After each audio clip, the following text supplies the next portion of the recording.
안녕하세요, 트롤튜브.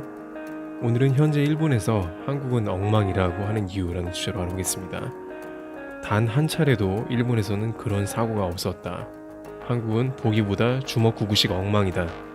항상 한국에 사건 사고가 있을 때에는 일본의 내두 등에서는 다양한 의견을 쏟아놓는데요.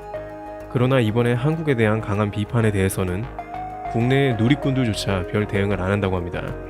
그것은 바로 KTX 탈선 사고입니다. 넷우익 등에서는 왜 그런 일이 일어나냐고 파고드는 것이죠. 초반에는 기온 강화로 인한 선로 이상으로 추정되었고 현재는 선로 전환기 이상의 원인으로 얘기되고 있습니다. 어떻게 선로 이상 문제를 모를 수가 있는가? 인명사고가 날 수 있는 것인데 중대한 걸 놓쳤다. 이런 식의 비판이 일부 일본 네티즌에 의해 제기되었는데 그러면서 일본의 신칸센 얘기도 나왔습니다.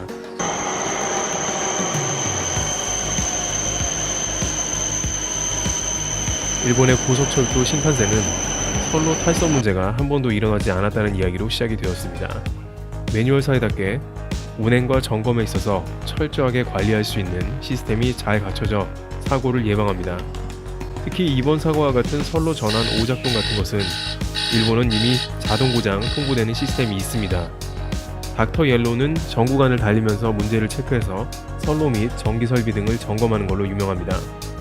짖은 문제가 있다 보니 전 구간에 아예 탈선 방지 장치를 이중으로 보완하는 공사도 시행 중이라고 합니다. 결정적으로 신칸센의 경우 안전 보수 비용으로만 2조 원에 가까운 돈을 2018년에 쏟아부었습니다.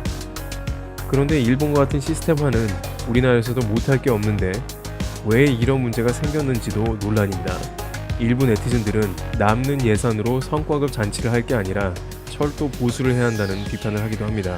실제 한국철도공사에는 8,800억이 손실 났음에도 불구하고 5,400만 원의 성과급을 기관장에게 줬다는 보도가 있었습니다.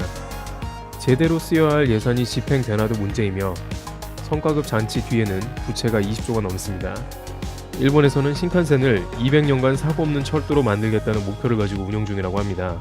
매번 도마 위에 오르는 안전 불감증이 근본적으로 개선되어야 한다는 지적이 많았습니다. 트래블 튜브 오늘 여기서 마치겠습니다. 감사합니다.